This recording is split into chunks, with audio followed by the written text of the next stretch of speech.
From Interior Alaska's most trusted news source, this is the Fbx Evening News.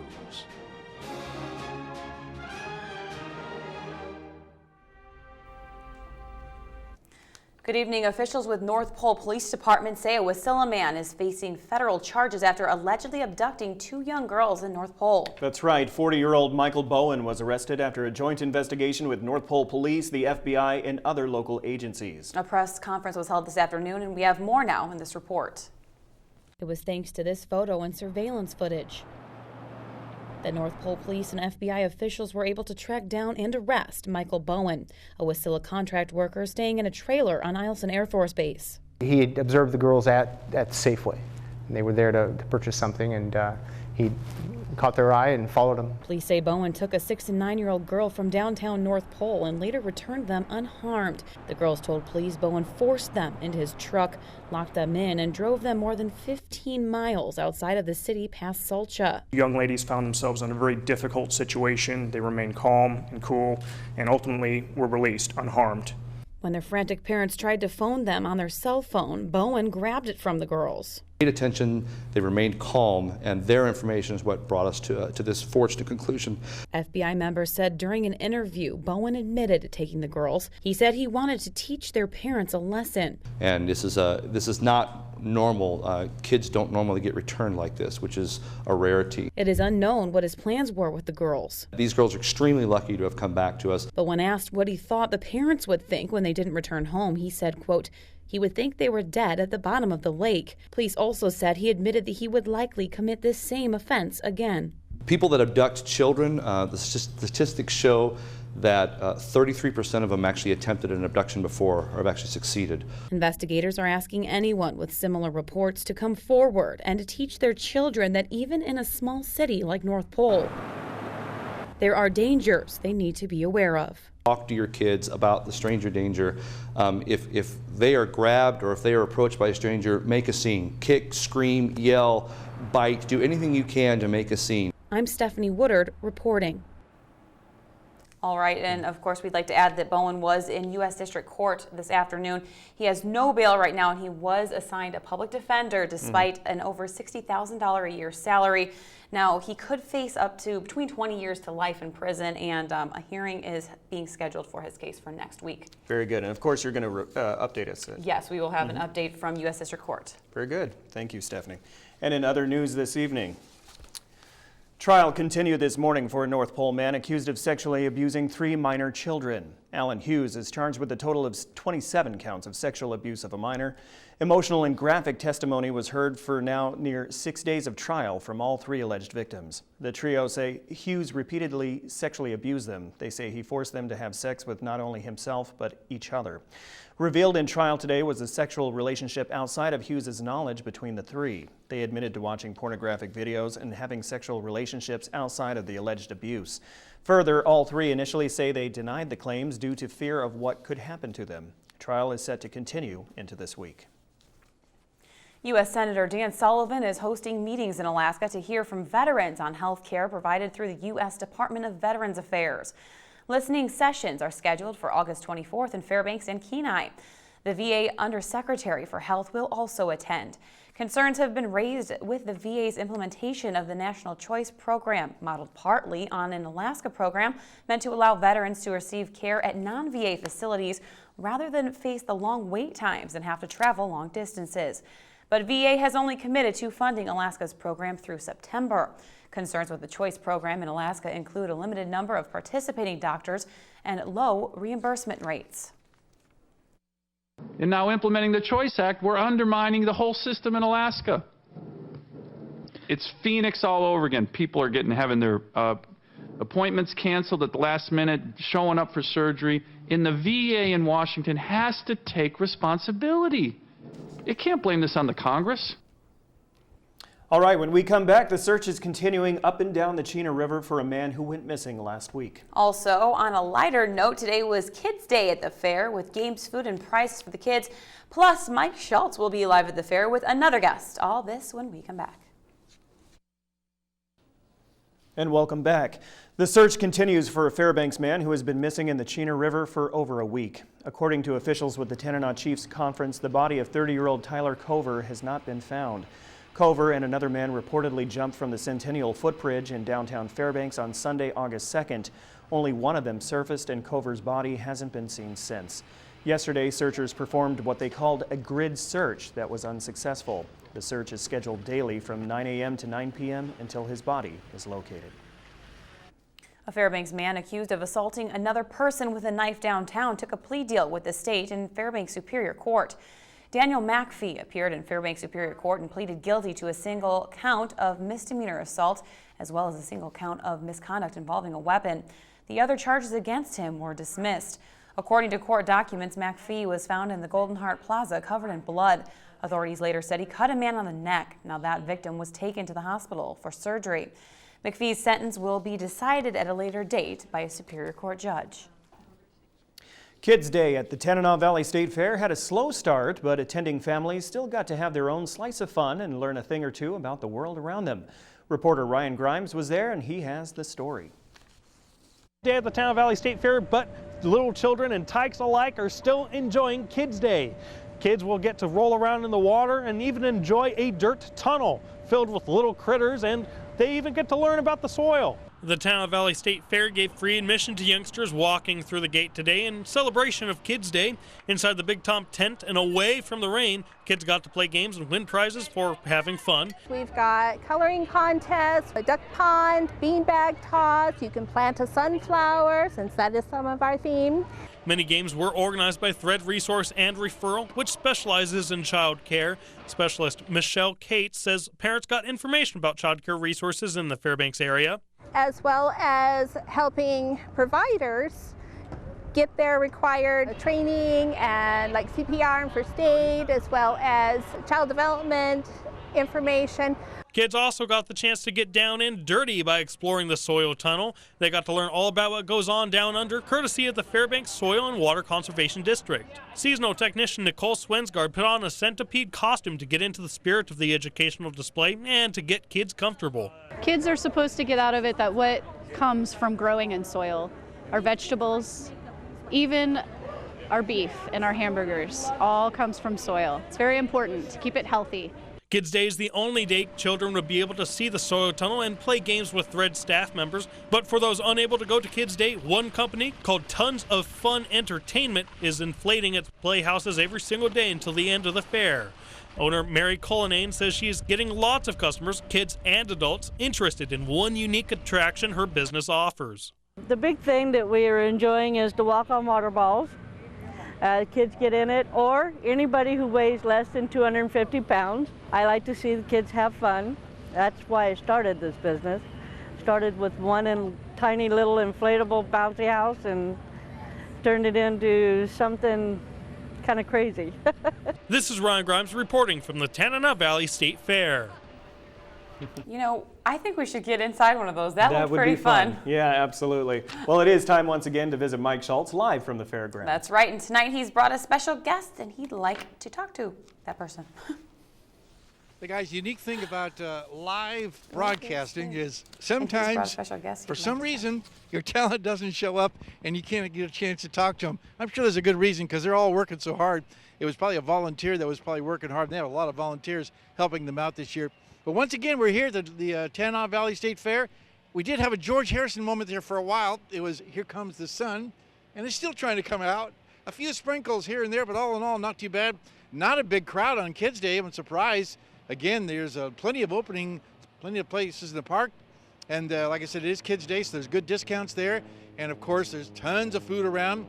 One unique thing about this year is our dragon friend here. You can see him back here behind me. He's always here every year, spouting out the flames and everything, but they decided not to put flames because it was just got too hot. But they're going to put lights on it, so it's going to be pretty cool later on.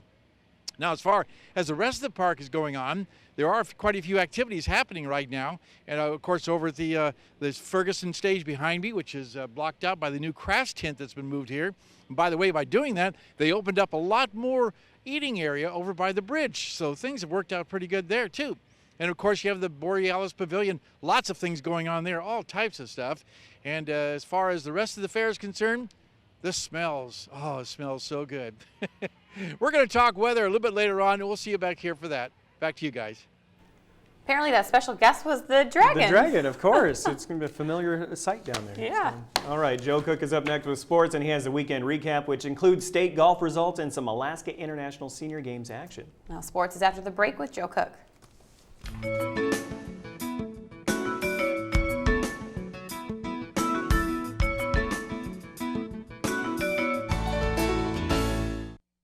Welcome back, Interior Alaska. Joe Cook here with the weekend recap in local sports. After Sunday's fourth and final round, the Alaska State Amateur Championship, the title is back in Fairbanks. West Valley product Adam Baxter won his second state amateur title in 2 years with a total of 284. Baxter shot a final round best of 69, the same score for his first round. He won by 4 strokes over defending champion Greg Sanders. Jordan Miller took third overall with a 289. On the women's side, Archie Russo won the women's championship, aided by a career best 77 on Sunday. Teresa Fisher was fourth overall, and Kathy Shuttleworth finished in fifth place. Next summer, the state amateur championship will be hosted by the Chinabin Golf Course on Fort Wainwright. The Alaska International Senior Games started competition on Saturday. One of the opening events was at the Big Dipper, co-ed ice hockey. Yep, Team Black and Team Yellow had the first game honors. This game had a little bit of everything. Some nice saves, 2 disallowed goals, and a late comeback. Team Black, they took an early advantage with a score from Jim Polduck. Finished off the breakaway, getting right under the goalie's pad. And how about the equalizer for Team Yellow? A bizarre bounce finds the back of the net. Going to credit Eric Yeager for the score. Team Yellow, they will go up 2-1 the second period with the Brian Terrace tally. He crashes into the net to finish the breakaway. He would be okay. Then with 5 minutes left in the third period, Ed Callahan, the elder statesman of this game, scored the game-tying goal for Team Black to make it a 2-2 game. But Team Yellow would answer as Osborne. He sliced through the defense and scores the game winner with 3 seconds left with the helper from Terrace. Team Yellow wins the AISG hockey opener 3-2. Although over 50 years of age, these guys and girls show they can still have the ability to put on a very good hockey game. Yeah, it's nice to see the seniors get together and play together, both men and women, and work together. And it's a great feeling. It's a good time out there. It was nice to, get the last goal and win the game. I tell you, I couldn't believe it went in. I thought the goalie had it, but I guess he didn't. It went out right under his pad. So, hey, that's how you score. You're getting good exercise. You're meeting nice people, and we have a great time. After Sunday's NFL Hall of Fame game, football at all levels is so close to kicking off. That's definitely true for Alaska high school football. Today, the Alaska Sports Broadcasting Network released their preseason poll. 3 interior teams find themselves in the preseason top 5. In the large schools division, Lathrop, coming off a conference title, is ranked 2nd overall behind defending state champion South Anchorage. Bartlett, Chugach, and Wasilla, also of the Rail Belt, complete the top 5. In the medium and small schools poll, the Patriots of North Pole are ranked 4th overall, and defending small school state champion Allison Ravens take the 5th spot and are the only small school team with a preseason rank. Soldotna, the medium school state champs from last year, have the top spot, followed by Juneau Douglas and Palmer, who are playing at the medium school level this season. The 2015 football season opens up this weekend, Friday and Saturday. And over the weekend, interior soccer teams proved they are rising in the state. At the end of the state cup in Anchorage, the Eclipse program had 5 teams make division finals. They had 4 runner-ups. The Eclipse 01 girls won the U15 title with a 3-1 win over CISC Velocity. Cammie Steele, Hannah Olson, and Morgan DuPont scored the goals. And the Fairbanks Rush 01 boys team, they won the U15 state title as well. They shut out the CISC Velocity 2-0. 2 state titles for interior teams to close out the club soccer tournament season. Saturday's 22nd Santa Claus Half Marathon had a full field of runners. Over 170 came out to run the 13.1 mile race on Saturday. The flat out and back run started by North Pole High School, and this is the 6th race in the Usabelli running series. In the women's class, Davia Flaherty won this year's title with a time of 1 hour, 33 minutes, 22 seconds. Tracy Curry was second in 1:37.07, and Erica Burr, she finished 1 minute later for 3rd place. Matthew Doherty, a Marine stationed in Japan, won by 45 seconds over Kevin Bennett with a finishing time of 1 hour, 22 minutes, 29 seconds to claim this year's men's title. Samuel Klingel took 3rd in 1:20.17. Here's Doherty on the win. It's a nice distance where I don't necessarily have to taper and train, before it, I can just kind of come out and have some fun. So I like the distance. It's fast. And I didn't really know what to expect, so it was very, very fun. Good couple of guys up in the front to run with, so it's good competition. And that'll do it for sports tonight. Mike Schultz is up next after the break with weather, and we'll catch you next time. Hey everyone, welcome back once again to the Tanana Valley State Fair. Mike Schultz with you once again broadcasting weather tonight live. And a big thank you to Interior Women's Health for sponsoring our weather tonight. Well, we have had a few clouds moving back in, a few sprinkles here and there, but all in all, not too bad. And we're looking at more people starting to flow in. And like I said before, you can't the smells are so irresistible. Let's go ahead and take a look at our conditions right now. Let's look at our photograph for tonight. The photograph, we're not quite there yet. It's still a ways to go, but Tom Barron captured this fireweed plant here. As you see, it hasn't quite tasseled out, but I have seen some areas around town where the tasseling is going on. And again, as always, if you have a photograph to share, send it to photos@ktvf11.com. Here's your numbers right now. A recent high, well, that means the high today was 51 degrees. The low last night, 49. The record high, 83 in 2005. Record low, 31 in 1969. Now your sunrise and sunset, about 17 hours and 8 minutes of daylight. That's a loss of 7 minutes from yesterday. And our satellite picture and radar is showing a lot of flow coming in from the west and the northwest, which is helping to give us our showers. But you'll see the front has moved through, so things are looking a lot better. More clouds and showers over southeast Alaska, however. And on the map, you can see why. Again, Juneau, only 57 degrees, lots of rain there. Ketchikan, some showers. Cloudy skies in the Anchorage Bowl with a few sprinkles here and there. Kodiak, a little shower activity. Cold Bay, 55 and sunny up and down the west coast. Not too bad at Bethel, but chilly around Barrow. And very cold at Barrow, as you can see there. And the lower 48 weather, well, once again, very hot temperatures. Seattle, 84 degrees. In the hundreds, once again, for Las Vegas and Phoenix. And Dallas, 106 degrees. How about that? Thunderstorms over the northeast and very hot and humid northeast, while the central sections remain pretty good. On the satellite radar, a lot of energy moving across the central plains and over the Northwest too, while the eastern coast is looking at, for the most part, some scattered showers here and there. The rest of the country, not too bad. So what's going on tomorrow? Well, it's going to be hot over the deep south. Look at those real figures. 110 to 115 from San Antonio all the way up to Little Rock and over to New Orleans. Happening way to the north. That's pushing all the warm temperatures from the south up to the north. While again, across the Great Lakes, we're looking at showers and thunderstorms. Also some thunderstorms over the Florida Peninsula. Heading on back to Alaska. We're looking at the northern sections for fog and showers for Barrow. Showers in Nome and mostly cloudy skies for Fort Yukon. In the interior, this looks pretty good. Actually, isolated showers for Fairbanks. Cloudy skies at Delta and partly cloudy in Healy. The high tomorrow, 62 degrees in Fairbanks. Over southeast Alaska, more rain in the forecast for Juneau and heavy rain expected at Ketchikan, 60 degrees at Ketchikan. Over the southwest part of the state,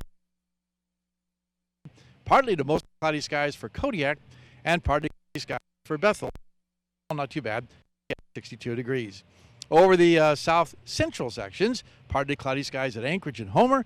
Showers are likely in Valdez and temperatures again in the low to mid 60s. Our forecast for the remainder of the night looks like this: 42 degrees. Darn right chilly, you're right. Cloudy and cool with showers should be diminishing throughout the night. And for tomorrow, a little bit of an increase of warm temperatures back in, 62 degrees, and maybe a few scattered showers here and there. Now the 5-day, look at the temperatures start to rise back again toward the weekend, Friday, Saturday, and Sunday, near 70 degrees. Overnight lows also rising to 50 degrees. No precipitation in the forecast there. So all in all, not too bad. And again, we're looking at a few sprinkles here and there. But again, folks are coming in. They're starting to stream a little bit more. Still a lot of parking area out there. So come on down, bring the family. It's Kids Day. Have a great day. And we'll send it back to you guys now. And we have a special guest with us. Absolutely. What? You might recognize this guy. Oh my goodness. The Darryl team is back. Welcome back, D. Lou. Lewis and Clark, Woodard and Cook. D squared. Very good. So Darryl, why are you back up? Just for a visit? Daughter, she was the maid of honor at a friend's wedding and whatnot, and they begged me to come back up. And I thought you were going to say your daughter was getting married. No, this is my no. No, and this is my home and all this. Oh, yes, absolutely. Well, welcome back. And I knew you were here because you're showing up on everybody's Facebook posts. Right. You got a lot of He friends. sure is. I walked into the courthouse today and I was like, oh, it's cold. Daryl, what are you doing here? That's very good. So if you see him, he's only here for a short time, out and about. So go say hi to Daryl Lewis. Here tonight. The legend. Nice. Well, I was gonna tell you you could work for me tomorrow. Yeah. Forget that. Those days are done. Very good. Good to see you, Daryl. And that will wrap up this edition of the Fairbanks Evening News, the Daryl Lewis edition. We're glad you could join us. All right, tonight on NBC Nightly News, a state of emergency has been declared for St. Louis country after a night of riots, and that'll be next with Lester Holt. D-Lou, you remember this line. You can take this one. Join us here 6 days a week at 6 and 11 or anytime at webcenter11.com. All right, we're going to leave you tonight with a video of our weekend news and sports anchors Katie Looper and Mike Fussell going through an uplifting experience at the fair this weekend. All right, Daryl, take it. From all of us here at the News Center, have a good night.